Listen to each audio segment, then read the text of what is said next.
Sir ఇప్పుడు diabetics అని చెప్పి మనం అంటున్నాం కదా, it's a very dangerous disease to us. But అది సిమ్టమ్స్ ఎలా తెలుస్తుంది మనకి? షుగర్ ఉంది, మనకి డయాబెటిక్స్ వచ్చింది అని చెప్పి మనకి ఎలా తెలుస్తుంది?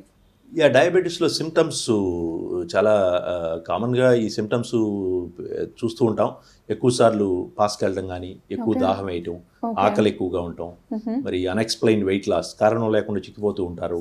లేదంటే వీళ్ళకి పర్సనల్ పార్ట్స్ దగ్గర ఇన్ఫెక్షన్స్ రావటం, మగవారిలో పురుషాంగం మీద ఉండే చివరి భాగం స్కిన్ చెట్లటం, అలాగే ఆడవారిలో వెజైనల్ ఇన్ఫెక్షన్స్, దాంతోపాటు సెగెడ్ లాంటివి రావటం, ఇంకా మరి కాళ్ళల్లో చురుకులు, మంటలు, తిమ్మిర్లు, ఇలాంటి సిమ్టమ్స్ ఉంటాయి.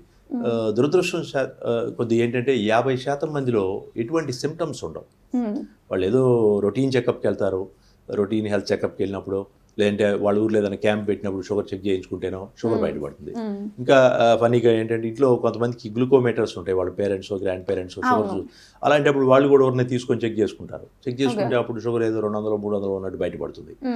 లేదంటే కొంతమంది ఐ క్యాటరాక్ట్ సర్జరీ, కన్ను ఆపరేషన్ అనో, లేదంటే గర్భసంచి ఆపరేషన్ అనో, ఇలా సర్జరీస్కి వెళ్ళే ముందు చెక్ చేస్తారు, అలాంటప్పుడు బయటపడుతుంది.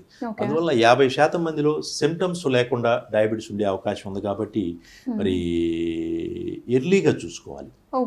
మనకి ఫ్యామిలీ హిస్టరీ, రిస్క్ ఫ్యాక్టర్స్ ఎక్కువగా ఉంటే కనుక మనం డయాబెటీస్ని 30 సంవత్సరాల వయసు దగ్గర నుంచి కూడా స్టార్ట్ చేసి ఎవ్రీ ఇయర్ చెక్ చేసుకోవాలి. ఎవ్రీ ఇయర్ చెక్ చేసుకోవాలి, ఇయర్లీ వన్స్.